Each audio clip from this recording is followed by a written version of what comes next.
শুভেচ্ছা,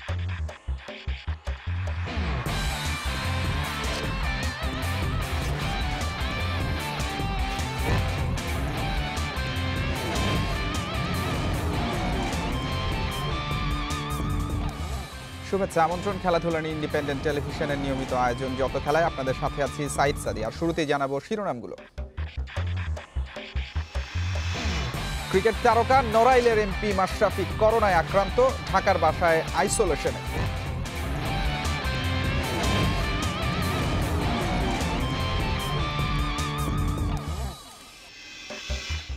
তিন ফরম্যাটের জন্য ৩৮ সদস্যের দল তৈরি, পরিস্থিতির উন্নতি হলেই ক্যাম্পের পরিকল্পনা।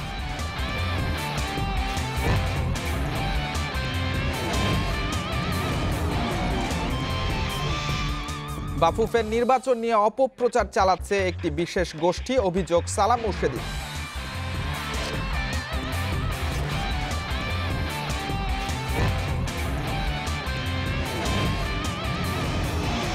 সেভিয়ার মাঠে গোলশূন্য ড্রতে বার্সেলোনার হতাশা, টটেনহ্যাম ম্যানিউয়ের পয়েন্ট ভাগাভাগি।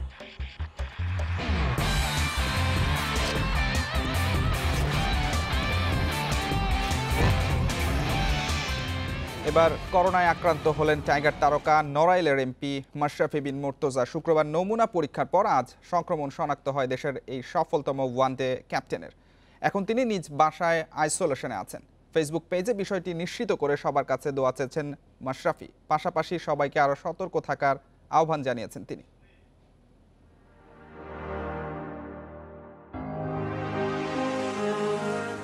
আজ দেশের এই সংকটময় মুহূর্তে ব্যবসা বাণিজ্য বাজারঘাট একটা অচল অবস্থায় আছে। করোনা মোকাবেলায় সামনে দাঁড়িয়েই লড়ছিলেন নড়াইলের এমপি সাবেক টাইগার ক্যাপ্টেন মাশরাফি। মানুষের দুর্ভোগের কোনো সীমা নাই। মানুষ বাঁচলে দেশ বাঁচবে। মানুষ বাঁচলে বাঁচবে আমার দেশ, এই স্লোগানে সুর মিলিয়ে বলেছিলেন এখন যৌবন যার, বাসায় থাকার শ্রেষ্ঠ সময় তার। যে জায়গা থেকে পারেন চেষ্টা করুন, একটা দূরত্ব বজায় রেখে চলাফেরা করুন, যতটুকু না করলেই না। বাট তারপরও আমি বলবো, প্রথমত স্টে অ্যাট হোম, ঘরে থাকুন, আপনার সমাজকে আপনি রক্ষা করুন। কে জানতো ক্রিকেট মাঠের অকুতভয় নেতা নিজেই করোনায় আক্রান্ত হবেন। তবে নির্ভীক থেকে যেভাবে মানুষের পাশে দাঁড়িয়েছেন তাতে সংক্রমণ শনাক্ত হওয়া খুব বেশি অবাক হওয়ারও নয়। এর আগে করোনা আক্রান্ত হন তার স্ত্রী সুমনা হকের মা ও বড় বোন, তারা দুজনই হাসপাতালে চিকিৎসাধীন। কদিন ধরেই ছিল জ্বর, শুক্রবার পরীক্ষা করালে শনিবার আসে করোনা শনাক্তের রিপোর্ট। এখন আইসোলেশনে আছেন ঢাকার বাসায়। ফেসবুক পেজে নিজেই তা নিশ্চিত করেছেন। সবার কাছে দোয়া চেয়ে লম্বা এক পোস্ট দিয়েছেন ম্যাশ, সবাইকে আর সতর্ক থাকার পরামর্শ দিয়েছেন।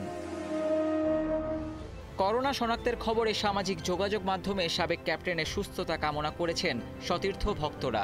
সবার প্রত্যাশা, ইনজুরিকে বুড়ো আঙ্গুল দেখিয়ে যেভাবে বুক চিতিয়ে লড়েছেন তেমনি করোনাকেও পরাস্ত করে ফিরবেন মাশরাফি বিন মুর্তজা। Abidur Rahman, Independent news.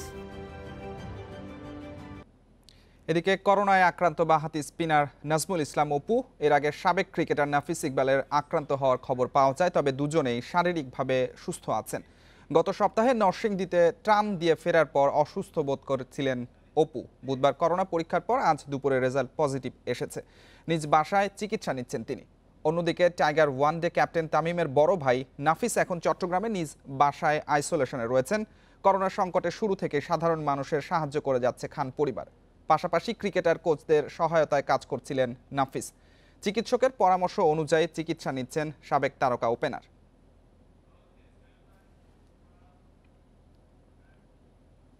মাঠে ক্রিকেট না থাকলেও কম বেশি হোমওয়ার্ক সেরে নিয়েছেন নির্বাচকেরা। কদিন আগে ৩৮ সদস্যের প্রাথমিক দল করে বিসিবিকে দিয়েছিলেন মিনহাজুল আবেদিন নান্নু ও হাবিবুল বাশার সুমন। আপাতত মাঠে ফেরা থমকে গেলেও পরিস্থিতি স্বাভাবিক হলে এসব ক্রিকেটার নিয়ে ক্যাম্প শুরুর পরিকল্পনা ম্যানেজমেন্টের। দেশে ক্রিকেট বন্ধ ১৬ মার্চ থেকে। করোনার প্রাদুর্ভাব খেলা ফেরা নিয়ে রেখেছে অনিশ্চয়তায়। ব্যক্তিগত অনুশীলনের অনুমতিও মেলেনি। পরিস্থিতি বিবেচনায় কেউই সাহস দেখাতে পারছে না। জুলাইয়ে টাইগারদের শ্রীলঙ্কা সফরের আশা নেই, তাতে অবশ্য হাত পা গুটিয়ে বসে থাকেনি নান্নু সুমনের নির্বাচক প্যানেল।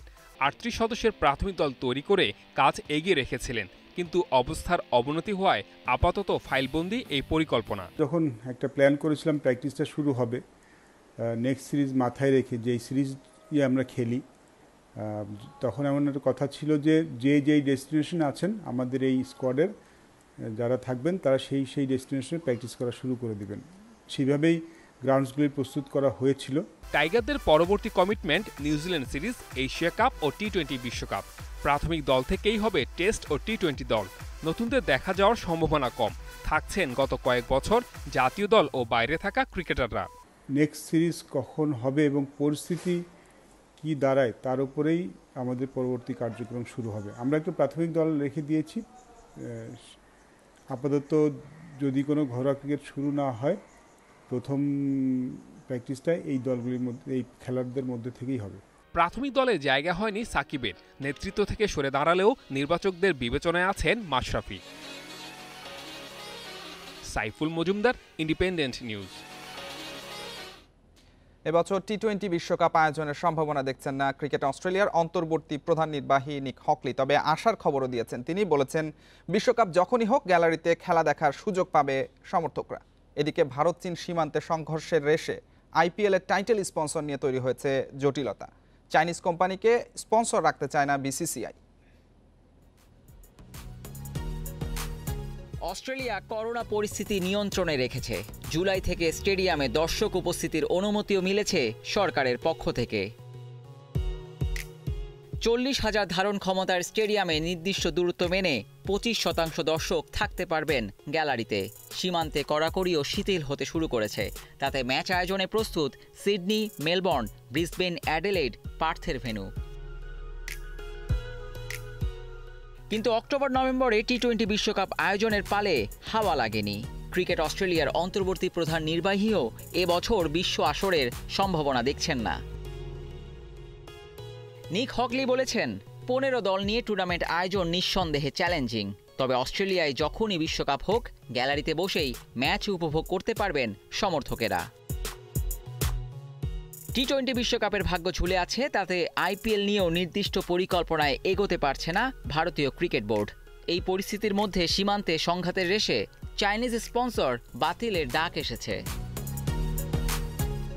এরই মধ্যে আইপিএল এর টাইটেল স্পন্সর পুনর্মূল্যায়নের সিদ্ধান্ত নিয়েছে বিসিসিআই। টুইটে সে বিষয়টি নিশ্চিত করা হয়েছে। নানা অস্থিরতার মাঝে ভালো খবরও আছে সৌরভ গাঙ্গুলির জন্য।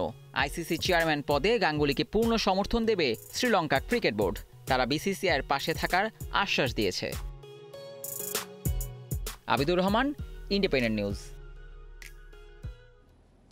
বাফুফের বিরুদ্ধে অপপ্রচার চালাচ্ছে একটি বিশেষ গোষ্ঠী। তড়িঘড়ি করে নির্বাচন আয়োজনের অভিযোগ ভিত্তিহীন ও বানোয়াট, বলেছেন ফেডারেশনের সিনিয়র সহ সভাপতি আব্দুস সালাম মুর্শিদি।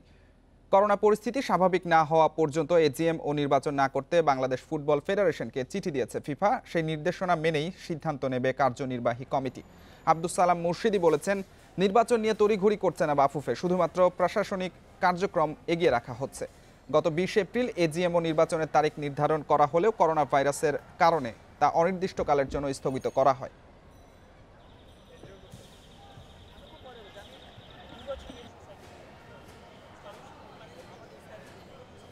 বাফুফে তড়িঘড়ি করে নির্বাচন করতে চায়, এই মর্মে বিভিন্ন প্রকার অপপ্রচার চালিয়ে আসছে, যা সম্পূর্ণরূপে ভিত্তিহীন ও বানোয়াট। করোনাকালীন পরিস্থিতি স্বাভাবিক হওয়ার প্রেক্ষিতে বাফুফে নির্বাচনী সাধারণ সভা অনুষ্ঠিত হবে। লা লিগায় অ্যাওয়ে ম্যাচের চাপ জিততে পারেনি বার্সেলোনা। সেভিয়ার মাঠে গোলশূন্য ড্রতে রিয়ালের কাছে শীর্ষস্থান হারানোর শঙ্কায় কাতালান জায়ান্ট।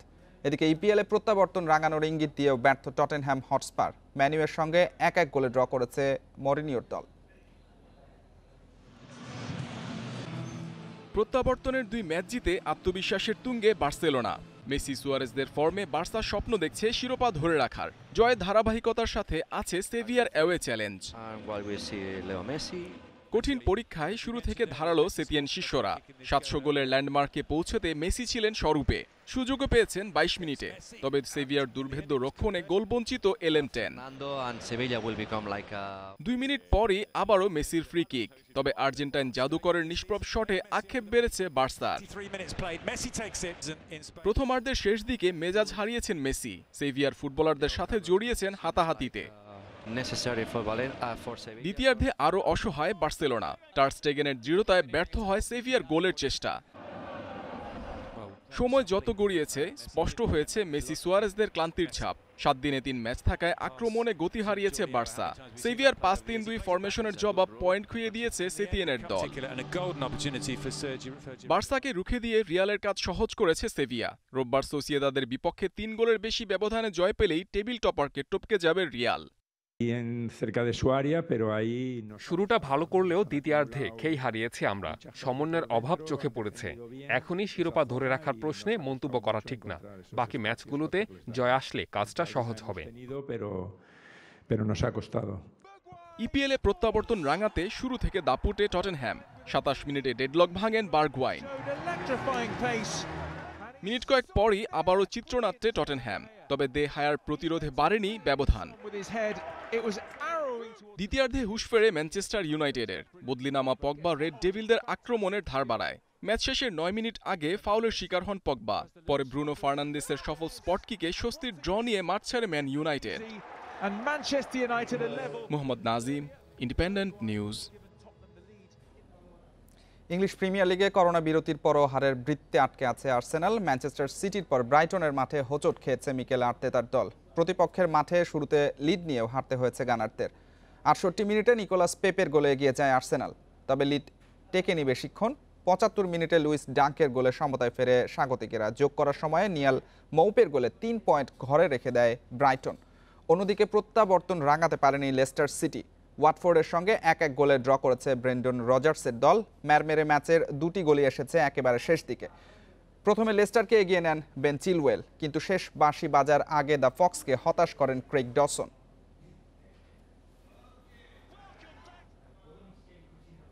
এদিকে সেরিয়া মাঠে ফিরছে 103 দিন পর। প্রত্যাবর্তনের ম্যাচে তোরিনো পার্মা এই মুহূর্তে লড়ছে, আর রাত 1:45 ভেরোনার মুখোমুখি হবে কালিয়ারি। স্বাস্থ্য ঝুঁকি বিবেচনায় প্রতি দল 3 দিনে একটি করে ম্যাচ খেলবে। সব মিলিয়ে 124 ম্যাচ বাকি ইতালিয়ান লিগে। নতুন মৌসুমের কথা মাথায় রেখে 2 আগস্টের মধ্যে লিগ শেষ করবে সেরিয়া। 26 ম্যাচে 63 পয়েন্ট নিয়ে টেবিল টপার ইউভেন্টাস। সমান ম্যাচে 1 পয়েন্ট কম নিয়ে টেবিলের 2 লাৎসিও। করোনা মহামারীতে গত 9 মার্চ স্থগিত হয় সেরিয়া।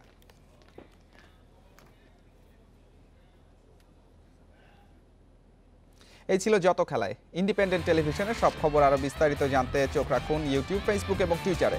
এতক্ষণ সাথে থাকার জন্য ধন্যবাদ সবাইকে।